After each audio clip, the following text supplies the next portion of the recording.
Hi, I'm Christina, And I'm Dawn. and together we're the Well-Prepared Travelers. So today we're going to talk about bus stop etiquette. It's something that's very important at Disney World because there are a lot of buses. And if you don't know how to properly use them, your time may be miserable. Or, like friends of mine, you'll just say, I'm not taking the bus. I'm not taking it because my experience was awful, but they didn't know what to expect. And you need to know that at different resorts, the bus stops can be very different. At Pop Century or at the Values, there's a clearly defined area to stand with stanchions and chains showing you where to stand and wait for the bus. And stanchions are poles. But but that is good. Lots of people like that there are the stanchions, and there's a clearly defined queue. How about that? It's a clearly defined queue. Okay, clearly defined queue, so that we don't use words that I can't say, and lots of people like that. However, at all of the Values except, and I don't know about Art of Animation, so I can tell about the rest of them. There's no covering. So if it's raining, you're going to get wet. If it's sunny, you're going to get burned. And she means at the actual line, because there is a covering at Pop Century, I know, behind the line. But if you're over there sitting on a bench, you're not in the line.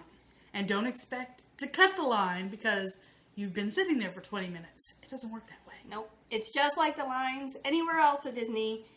You have to be in the line to be counted at the line. And there is also a separate line, though, for scooters and wheelchairs. And what you do need to know is that it does not matter if the scooter and wheelchair got there after you. They and their party will get on the next bus. And I'm going to tell you why. Because they can only take 2 per bus. So there are a few buses that can take 4. Are there? Yes. There's 2 on one side and 2 on the other. I would totally fill up a bus. Yes, I would just be like, Because the wheelchair or scooter's party also gets to get on at the same time. They don't have to stand in the line either. Right. So. And that's, I did see a sign somewhere that said if your party is, and it had a certain number more of than people. 5 or 6 people. Right. Then the rest of the party is supposed to stand in the line. Right. So a few people get to go with them. So not necessarily.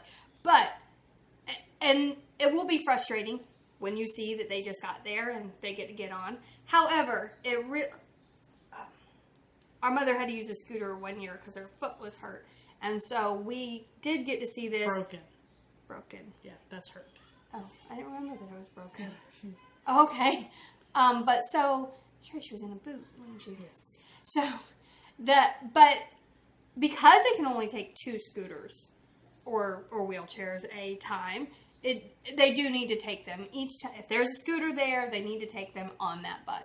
Which brings us to, if you are sitting in the gray seats on the bus, you're going to be asked to get up. So be aware of that. And there are little signs over the seats. And it says that if you're sitting there and a wheelchair or scooter has to get on, those seats, they fold up and that's where they put the wheelchair or scooter. That's right. So that's, but that's the Values. We kind of got a little bit off topic there for a second.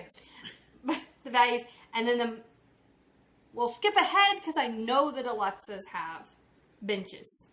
And people just come and they sit and there is no clearly defined line. And when the bus pulls up, you get up and you get in the line. Then a queue forms. Yes. So. And so if you see a lot of people coming and you think and you definitely want to get a seat, you may want to go ahead and get up and stand at the line. It's the yellow stripe. There's a yellow line. Yes. And don't step over that yellow line over by the road because the bus will not pull up if you're standing on that line. And that's for a very good reason that they have those requirements. Yes. But and there are, I know I've heard the argument that, they think that people at deluxes know how to stand in a line different than people at Values, and that's why they give them benches instead of lines. I'm going to say that my experience is actually that it's the number of people. Right. If you have Pop Century, which has 2,500 rooms, is that how many? I can't remember. It's a lot, though. Yes, and that line can get really long in the morning. And that way they can see how many buses need to come for each Whereas at the deluxe, location. You know, we never had a problem getting a seat in the morning. No, you never had to wait for a second bus. It was fine. Now, the moderates, I'm not positive. It seems like at Caribbean Beach, there were seats. Mm-hmm. Port Orleans, there's seats. Those are the only two moderates I've stated. Yes, so we actually don't know about the rest. So it's possible they're different. I mean, maybe Coronado. Well, no, because Coronado, they actually have lots of bus stops too, with the exception of French Quarter. So they probably wouldn't need to have lines. Right. So that's something else too. It's all spread out, whereas your values are in one place. So what else do we need to?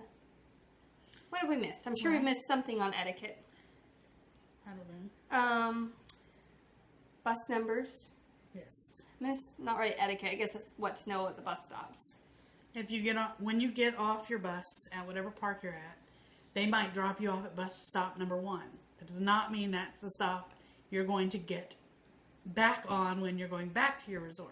Even if it was your correct bus stop at that time, you know, because they have these little slide bars that they will change your bus stops later. Always check the list when you're heading out to the bus stops, because they've got a nice board out there for you to check which bus stop you're at. Mm-hmm. And the other thing is that just because you're in a deluxe, don't think you're going to be close to the front. That's not necessarily true. The deluxe hotel has nothing to do with where your bus stop is. The only exception I've seen to that is Golden Oak.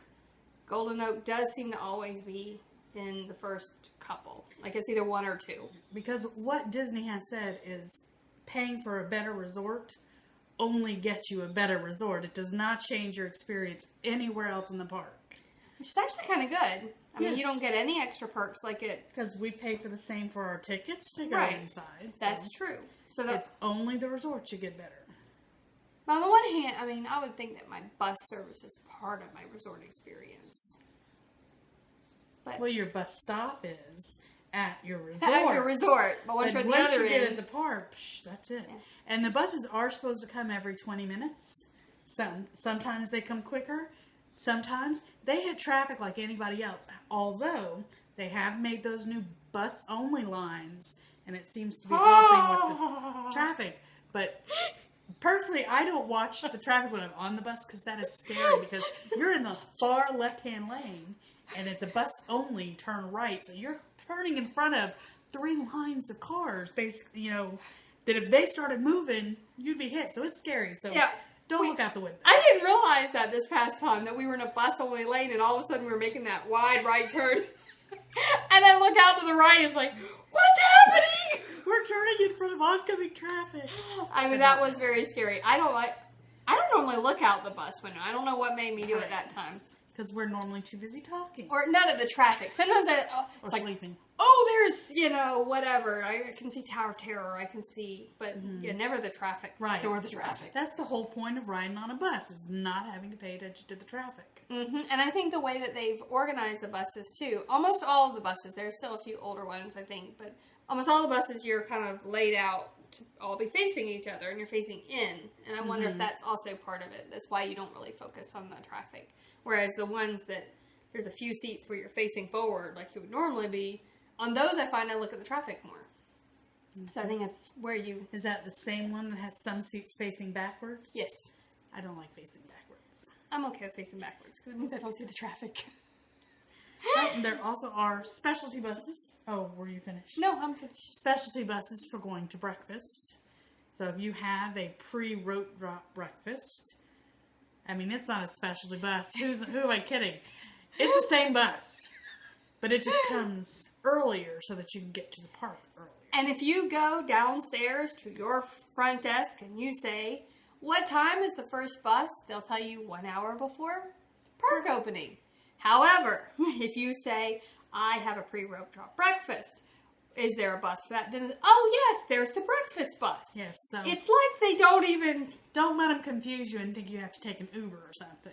Yeah. They provide buses if you have a pre-rope drop breakfast. But you don't have to prove that you have a pre-rope drop breakfast, but they might start doing that if people Right.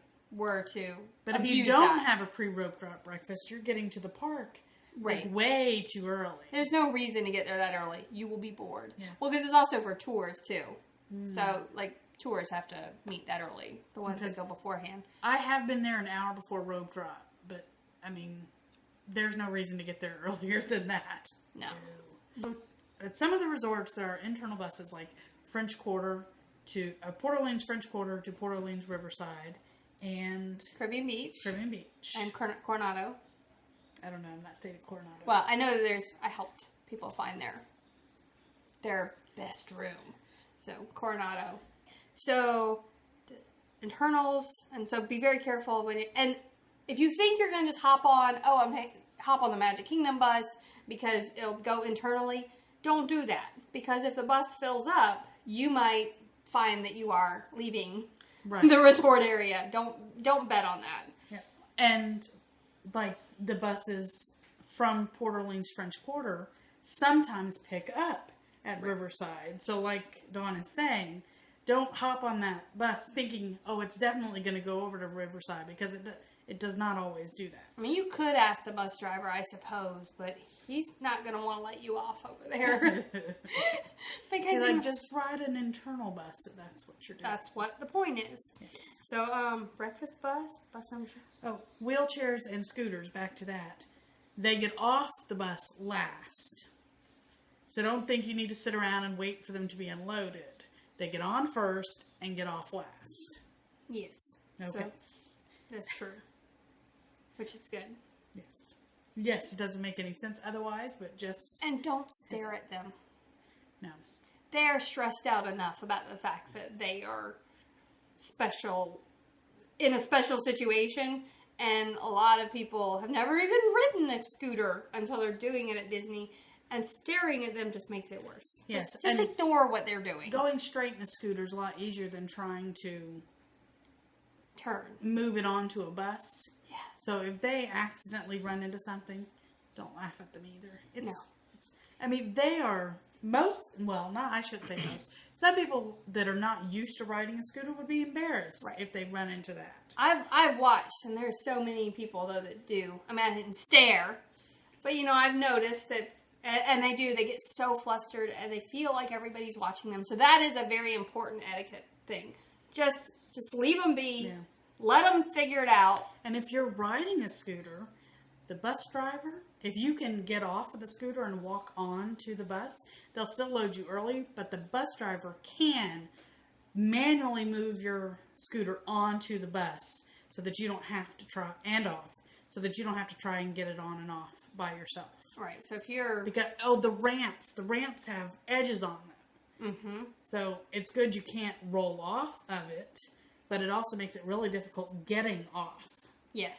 So, I would want them, if at all possible, let them. And some let them put it on. And some buses let you ride on your scooter or wheelchair. Well, I guess wheelchair they have to. But your scooters, and some don't. It seems to be whether or not they have seat belts. Some of them have seat belts that actually wrap around you. So you might have to move to a regular seat. And I would almost bet on that unless you say, I am not ambulatory. I cannot get off of the scooter. So I think we've covered the etiquette. Be kind. Don't push. People are going to hold places in lines for their family that is joining them. Or their kids are sitting over on a bench, and when the bus gets there, they're going to go, come on. And be happy that their kids weren't in the line being all bratty. And we're talking like a 15 or 20 minute bus ride. So if you have to stand up, it is not the end of the world. That's right.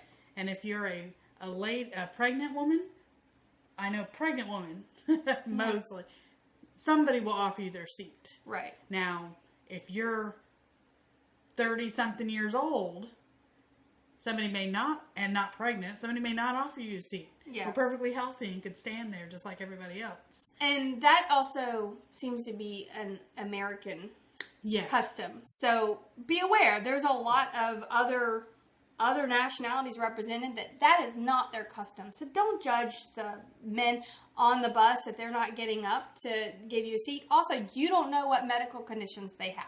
they might be like vertigo or something they might not be able to. I've seen so many people like talk ugly about someone and they have no idea the situation that is causing that. And when I had young children, I'd rather my children have the seat and I would stand up, and people were like, those kids should have gotten up and given the seat to somebody else. No, I gave them my seat. So don't judge. Right. And you just don't know, and you also don't know what's going on, and I mean you just don't know. Just assume the best, that there is some reason why they cannot give to you. And if it is really important to you, say you have vertigo and you cannot stand, wait for the next bus. Be the first in line and you'll get a seat. Yep. Probably. So that is our bus tips, and yeah. Okay. Thank you for watching. Be sure to thumbs up and subscribe, and we will bring more to you later. Yep, we'll see you later. Bye. Bye.